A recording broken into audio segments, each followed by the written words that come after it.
നവകേരള സദസ്സിനായി മുഖ്യമന്ത്രിയുടെ ക്ഷണക്കത്ത് തയ്യാറാക്കിയതിന്റെ മുഴുവൻ തുകയും ഉടനടി സർക്കാർ അനുവദിച്ചു. സിയാപ്റ്റിന് 7,35,00,000 രൂപയാണ് അനുവദിച്ചിരിക്കുന്നത്.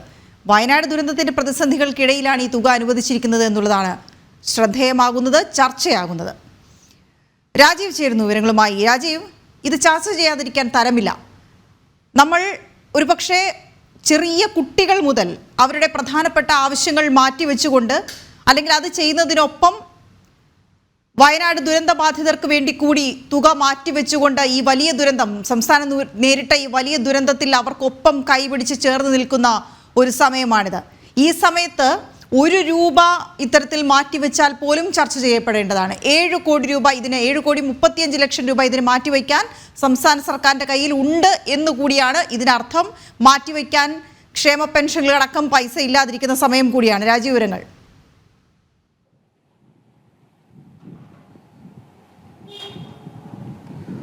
വീണ, വലിയൊരു ദുരന്തമുഖത്താണ് സംസ്ഥാനം ഇപ്പോൾ നിൽക്കുന്നത്. വയനാട് സമാനതകളില്ലാത്ത ഒരു ദുരന്തം എന്ന് തന്നെ അതിനെ വിശേഷിപ്പിക്കേണ്ടി വരും. കാരണം കേരളം ഇതുവരെ കണ്ടിട്ടില്ലാത്ത ഒരു ദുരന്തമുഖത്ത് സംസ്ഥാനം നിൽക്കുമ്പോഴാണ് ഈ രീതിയിൽ സർക്കാരിന്റെ ഭാഗമായുള്ള ദൂർത്ത് ഏകദേശം ഇങ്ങനെ തുറന്നുകൊണ്ടിരിക്കുന്നത്. അതും ആ ഉത്തരവിറങ്ങിയ തീയതിയാണ് ഏറ്റവും പ്രധാനപ്പെട്ട പ്രശ്നവും അത് ചർച്ചയാകേണ്ടതും അതുകൊണ്ട് തന്നെയാണ്. കാരണം വലിയ രീതിയിലുള്ള രക്ഷാപ്രവർത്തനം വയനാട്ടിൽ നടന്നുകൊണ്ടിരിക്കുന്ന ഒരു വേളയിലാണ് തിരക്കിട്ടുകൊണ്ട് 7,35,00,000 രൂപ സിയാപ്റ്റിന് അനുവദിച്ച് സർക്കാർ ഉത്തരവിറക്കിയിരിക്കുന്നത്. അതായത് ഈ മാസം 2-നാണ് ഇതുമായി ബന്ധപ്പെട്ട ഒരു ഉത്തരവ് സർക്കാർ പുറത്തിറക്കുന്നത്. 7,35,00,000 രൂപ അനുവദിച്ചിരിക്കുന്നു.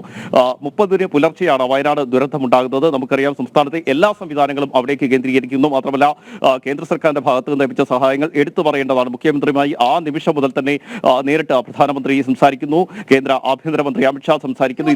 വയനാടിനായി കേന്ദ്ര സർക്കാർ ഉൾപ്പെടെ എല്ലാ സഹായങ്ങളും നൽകിക്കൊണ്ടിരിക്കുന്ന ഒരു സാഹചര്യമായിരുന്നു. കേന്ദ്ര സർക്കാർ ഉടൻ തന്നെ സേനയെ അവിടേക്ക് അയക്കുന്നു. വലിയ രീതിയിലുള്ള രക്ഷാദൗത്യങ്ങൾ വയനാട് കേന്ദ്രീകരിച്ചുകൊണ്ട് നടക്കുന്നു. മാത്രമല്ല, സംസ്ഥാനത്തിന് ആദ്യ ഗഡുവായി 145 കോടി രൂപയാണ് കേന്ദ്ര സർക്കാർ നൽകിയത്. ഈ തുക ലഭിച്ചതിന് തൊട്ടു പിന്നാലെയാണ് സംസ്ഥാന സർക്കാർ സിയാപ്റ്റിന് 7,35,00,000 രൂപ അനുവദിച്ചുകൊണ്ട് ഉത്തരവ് പുറത്തിറക്കിയിരിക്കുന്നത് എന്നതാണ് ഏറ്റവും പ്രധാനപ്പെട്ട ഒരു കാര്യം. ഈ നവകേരള സദസ്സുമായി ബന്ധപ്പെട്ട് വലിയ രീതിയിലുള്ള പരാതികളും ആക്ഷേപങ്ങളും ഒക്കെ ഉയർന്നതാണ്. പ്രത്യേകിച്ചും ലോക്സഭാ തെരഞ്ഞെടുപ്പിലെ കനത്ത തോൽവിക്ക് പിന്നാലെ CPM-ന്റെ സംസ്ഥാന സെക്രട്ടേറിയറ്റിൽ, അതുപോലെ തന്നെ CPM സംസ്ഥാന നേതൃയോഗങ്ങളിലെല്ലാം ഇതുമായി ബന്ധപ്പെട്ട ചർച്ചകൾ ഉണ്ടായിരുന്നു. നവകേരള സദസ്സ് തികഞ്ഞ പരാജയമാണ് എന്ന വിലയിരുത്തൽ തന്നെയാണ് CPM-നുള്ളിൽ പോലും ഉണ്ടായിരുന്നത്.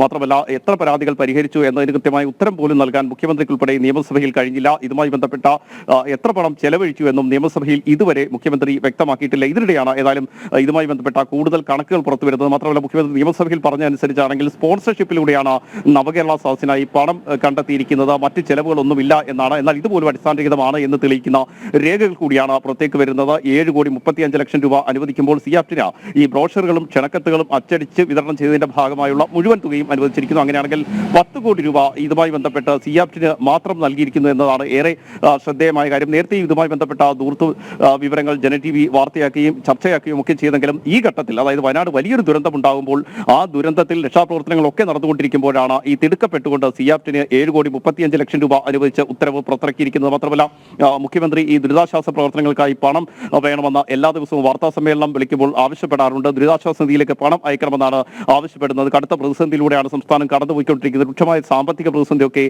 സംസ്ഥാനം അഭിമുഖീകരിച്ചുകൊണ്ടിരിക്കുകയാണെന്ന് മുഖ്യമന്ത്രി ഇങ്ങനെ ആവർത്തിക്കുമ്പോഴാണ് ഒരു വശത്ത് ദൂർത്ത് സാലറി ചലഞ്ച് മുന്നോട്ട് വെച്ചിട്ടുണ്ടല്ലോ. കഴിഞ്ഞ ദിവസം സംസ്ഥാന സർക്കാർ ജീവനക്കാരുടെ മുന്നിലേക്ക് സാലറി ചലഞ്ച് വെച്ചിരിക്കുകയാണ് സർക്കാർ. എന്തിന് എന്ന് ചോദിച്ചാൽ, ഈ ദുരിതാശ്വാസം നമുക്ക് നടത്തിയെടുക്കേണ്ടതുണ്ട് എന്നുള്ളത്. ദുരിതാശ്വാസ നിധിയിലേക്ക് സംഭാവന നൽകുന്നതിനായി രാഷ്ട്രീയം പോലും നോക്കരുത് എന്ന് പ്രതിപക്ഷം പോലും ആവശ്യപ്പെട്ടിരിക്കുന്ന സമയവും നമുക്കറിയാം. ഇതെല്ലാം ചേർത്ത് വായിക്കുമ്പോഴാണ് ഇതിനിടയിൽ ഈ 7,35,00,000 അനുവദിക്കാൻ മാത്രം സർക്കാരിന് കഴിഞ്ഞു. ശരി, കഴിഞ്ഞത് എന്തിനാണ് ഈ പൈസ ചെലവാക്കിയതെന്ന് ചോദിച്ചാൽ നവകേരള സദസ്സിന്. നവകേരള സദസ്സ് എന്തിന് എന്ന് ചോദിച്ചാൽ അതിനും കൂടി ഉത്തരം നൽകാൻ സർക്കാരിന് കഴിയുന്നില്ലല്ലോ. കാരണം എന്ത് പ്രയോജനം ആർക്ക് ഉണ്ടായി ഈ സദസ്സ് കൊണ്ട് എന്ന് ചോദിച്ചാൽ, എത്രത്തോളം പേർക്കുണ്ടായി, ഈ സദസ്സിനെ സമീപിച്ചവർക്ക് എത്ര ശതമാനം പേർക്ക് ഇതുകൊണ്ടുള്ള ഗുണമുണ്ടായി എന്ന് ചോദിച്ചാൽ അതിനൊരു വ്യക്തമായ കണക്ക് പോലുമില്ല. ഒരുപക്ഷെ ആ കണക്ക് നമ്മൾ എടുത്തു കഴിഞ്ഞാൽ അത് വളരെ ചെറിയൊരു ശതമാനത്തിന് മാത്രമാണ് എന്നുകൂടി കാണാൻ കഴിയുന്നിടത്താണ്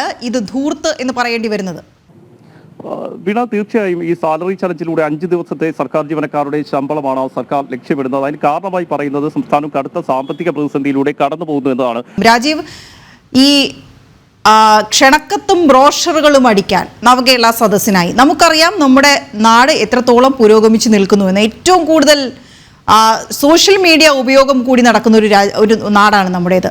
അത് ഉപയോഗപ്പെടുത്താതെ ഈ ബ്രോഷറും ക്ഷണക്കത്തുമൊക്കെ അടിക്കാൻ തീരുമാനിച്ചത് തന്നെ ഒരു തെറ്റായ തീരുമാനം നമുക്ക് പറയേണ്ടി വരും. അതിനായി വയ്ക്കുന്നതാകട്ടെ 7,35,00,000 രൂപ. യഥാർത്ഥത്തിൽ ഈ 7,35,00,000 രൂപയും ഈ ക്ഷണക്കത്തും ബ്രോഷറും അടിക്കാൻ ചെലവാകുന്നുണ്ടോ? അതിന്റെ കണക്കുകൾ ലഭ്യമാകുമോ?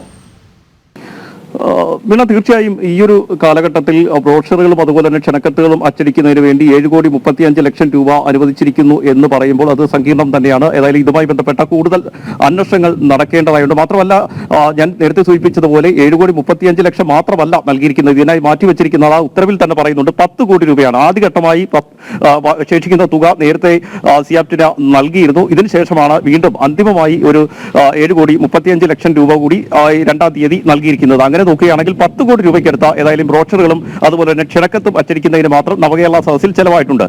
ഇവിടെയാണ് നമ്മൾ മറ്റു കണക്കുകൾ പരിശോധിക്കേണ്ടത്. അതായത് ബ്രോഷറുകളും ക്ഷണക്കത്തുകളും അച്ചടിക്കുന്നതിന് വേണ്ടി 10 കോടി രൂപ ചെലവഴിച്ചിട്ടുണ്ടെങ്കിൽ മറ്റ് ചെലവുകൾ എത്രത്തോളമായിരിക്കും? നേരത്തെ ഈ നവകേരള സദസ്സിന്റെ പ്രചരണത്തിനായി 10 കോടി രൂപ മാറ്റിവെച്ചതിന്റെ കണക്കുകൾ നേരത്തെ ജന TV തന്നെ പുറത്തുവിട്ടിരുന്നു.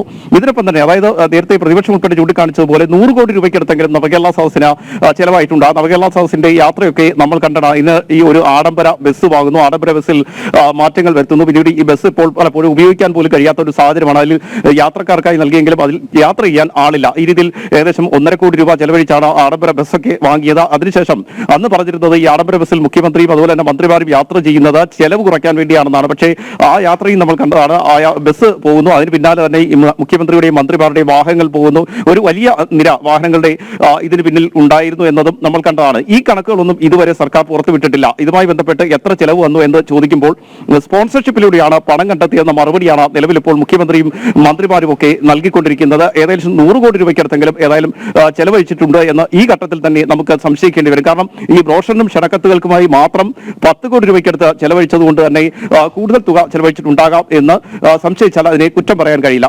മാത്രമല്ല, മറ്റൊരു കാര്യം ഈ ഘട്ടത്തിൽ പറയാനുള്ളത്, കേന്ദ്ര സർക്കാർ 145 കോടി രൂപ അനുവദിച്ചത് 31-നാണ്. 31-ന് തന്നെ അത് സംസ്ഥാന സർക്കാരിന് ലഭിക്കുകയും ചെയ്തിരുന്നു.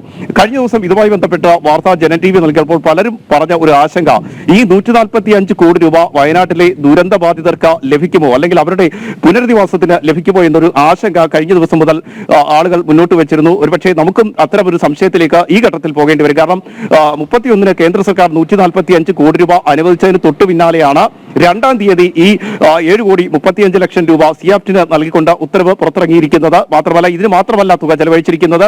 കൂടുതൽ കണക്കുകൾ, കൂടുതൽ ദൂരത്തിന്റെ കണക്കുകൾ വരും ബുള്ളറ്റിനുകളിൽ നമ്മൾ തന്നെ പുറത്തുവിടുന്നുണ്ട്. അത്തരം തുക ചെലവഴിച്ചതിന്റെ കണക്കുകൾ നമ്മുടെ കൈവശമുണ്ട്. അതായത് കോടിക്കണക്കിന് രൂപയുടെ ദൂർത്ത് തന്നെയാണ് ഇതിനുശേഷം നടന്നിരിക്കുന്നത്. കേരളം ഒരു ദുരന്തമുഖത്ത് ഇങ്ങനെ പൊരുതിക്കൊണ്ടിരിക്കുമ്പോൾ അവിടെ രക്ഷ നേടിക്കൊണ്ട് ആളുകൾ പരക്കമായി പൊതുജനം എന്ത് ചിന്തിക്കും എന്നെങ്കിലും ഇവർ ആലോചിക്കേണ്ടിയിരിക്കുന്നു. കാരണം ഈ ദുരന്തം നേരിട്ട് നമ്മൾ മുന്നോട്ട് പോകുമ്പോൾ ഈ സ്മാർട്ട് റോഡുകൾ, കുഴികളായി കിടക്കുന്ന സ്മാർട്ട് റോഡുകൾ ഇനിയും കുറെ കാലം കൂടി കുഴികളായി തുടർന്നേക്കും.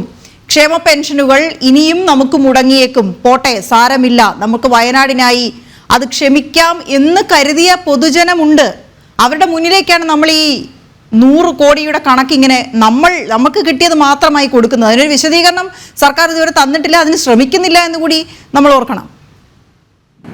തീർച്ചയായും വേണം. അത് തന്നെയാണ് ഏറ്റവും പ്രധാനപ്പെട്ട ഒരു പ്രശ്നം. പൊതുജനം എന്ത് കരുതുന്നു എന്ന രീതിയിലല്ല സംസ്ഥാന സർക്കാർ മുന്നോട്ട് പോകുന്നത്. ലോക്സഭാ തിരഞ്ഞെടുപ്പിൽ കനത്ത തിരിച്ചടി ഏറ്റുവാങ്ങിയതിനു ശേഷവും സർക്കാർ ഒരു പാഠവും പഠിക്കുന്നില്ല, അല്ലെങ്കിൽ CPM തെറ്റുതിരുത്തണമെന്ന് ആവശ്യപ്പെട്ടതിന് ശേഷവും അതേ ദൂർത്തുമായി തന്നെ സംസ്ഥാന സർക്കാർ മുന്നോട്ട് പോയിക്കൊണ്ടിരിക്കുകയാണ് എന്നതിൽ സംശയമില്ല. കാരണം നേരത്തെ നമ്മൾ പുറത്തുവിട്ട മറ്റൊരു കണക്കുണ്ടും വീണ്ടും മുഖാമുഖം പരിപാടി സംഘടിപ്പിക്കാനുള്ള ശ്രമത്തിനാണ് സംസ്ഥാന സർക്കാർ. മാത്രമല്ല, ലോക കേരള സഭ സംഘടിപ്പിക്കുന്നു, അതിന് 3 കോടി രൂപയ്ക്കടുത്താണ് ചെലവഴിച്ചത്. മുഖാമുഖം പരിപാടി വീണ്ടും സംഘടിപ്പിക്കുന്നതിനും കോടികൾ തന്നെ ചെലവഴിച്ചുകൊണ്ടിരിക്കുന്നു. അതായത് സാമ്പത്തിക പ്രതിസന്ധി എന്ന ഒരു വശത്ത് പറഞ്ഞുകൊണ്ടിരിക്കുമ്പോൾ, അല്ലെങ്കിൽ സാമ്പത്തിക പ്രതിസന്ധിയുടെ പേര് പറഞ്ഞ് ക്ഷേമ പെൻഷനുകൾ ഉൾപ്പെടെ മുടക്കിക്കൊണ്ടിരിക്കുമ്പോഴാണ് ഈ രീതിയിൽ ദൂർത്ത് ഇങ്ങനെ യഥേഷ്ടം തുടർന്നുകൊണ്ടിരിക്കുന്നത്. സർക്കാരിന്റെ പ്രചാരണത്തിനായി മറ്റും കോടികൾ ചെലവഴിക്കുന്നതിന് ഒരു തടസ്സവുമില്ലാത്ത ഒരു അവസ്ഥയാണ് നിലനിൽക്കുന്നത്. ഈ ഘട്ടത്തിൽ തന്നെയാണ് ക്ഷേമ പെൻഷനുകൾ മുടങ്ങിയിട്ട് മാസങ്ങൾ കഴിയുന്നു. KSRTC പെൻഷൻ നൽകിയിട്ടില്ല. കാരുണ്യ പദ്ധതിയിൽ പണം നൽകാത്തത് കാരണം ഈ രോഗികൾ ആശുപത്രികളിൽ എത്തുമ്പോൾ സ്വകാര്യ ആശുപത്രികൾ അവരെ മടക്കി അയക്കുന്ന ഒരു സാഹചര്യം പോലും സംസ്ഥാന സംസ്ഥാനത്ത് നിലനിൽക്കുന്നുണ്ട്. ഇങ്ങനെ എല്ലാ മേഖലകളിലും പ്രതിസന്ധി അതിരൂക്ഷമാണ്. ഇതിനൊപ്പമാണ് വയനാട് ദുരന്തം കൂടി എത്തിയത്. ഈ വയനാട് ദുരന്തം കൂടി എത്തുമ്പോൾ അവരെ ചേർത്ത് പിടിക്കാനുള്ള ഒരു ബാധ്യത നമുക്കുണ്ട്. അതുകൊണ്ട് തന്നെയാണ് ഭരണപക്ഷവും പ്രതിപക്ഷവും ഒക്കെ ഈ സർക്കാർ ഒരു സാലറി ചലഞ്ച് പ്രഖ്യാപിച്ചപ്പോൾ അതിനോട് യോജിച്ചുകൊണ്ട് രംഗത്ത് വന്നത്. പക്ഷേ അവിടെയും ഈ സഹകരിക്കാൻ എത്തുന്നവരെ വഞ്ചിക്കുന്ന ഒരു സമീപനം സംസ്ഥാന സർക്കാരിന്റെ ഭാഗത്ത് നിന്ന് ഉണ്ടാകുന്നു എന്നതാണ് മറ്റൊരു പ്രധാനപ്പെട്ട പ്രശ്നം. ഏതായാലും കേന്ദ്ര സർക്കാർ നൽകിയ തുക വക മാറ്റിയാണോ ഈ രീതിയിൽ സിയാപ്റ്റിനും മറ്റും നൽകുന്നത് എന്ന ചോദ്യം ആശങ്കയിലേക്ക് ഞാൻ വരാൻ തുടങ്ങുകയായിരുന്നു രാജീവ്. കാരണം ഉച്ചഭക്ഷണ പദ്ധതിയിലടക്കം നമുക്കറിയാം കേന്ദ്ര വിഹിതം വാങ്ങിക്കുന്നു, അത് കാണാതെ പോകുന്നു, സർക്കാരിന്റെ ഭാഗത്ത് നിന്ന് നടപടികളില്ലാതിരിക്കുന്നു, കേന്ദ്ര വിഹിതം എവിടെ എന്ന ചോദ്യത്തിന് പോലും ഉത്തരമില്ലാതിരിക്കുന്നു. ഇപ്പോൾ രാജീവ് തന്നെ റിപ്പോർട്ട് ചെയ്ത വാർത്തയാണ്, നമുക്ക് കേന്ദ്ര സഹായം എത്ര പെട്ടെന്ന് ദുരന്തമുണ്ടായി ഉടനടി അനുവദിച്ചുകൊണ്ട് കേന്ദ്രം ഉത്തരവിറക്കിയത്. ആ തുക കിട്ടിയതിന്റെ പിന്നാലെയാണ് ഈ 7,35,00,000 അനുവദിച്ചിരിക്കുന്നത് 10 കോടിയുടെ ഭാഗമായി. അപ്പോൾ നമുക്ക് വീണ്ടും ആശങ്കയാകുന്നത് അതാണ്, നമുക്ക് കിട്ടുന്ന സഹായങ്ങളെല്ലാം ഇങ്ങനെ പല വഴിക്ക് പോകുമോ?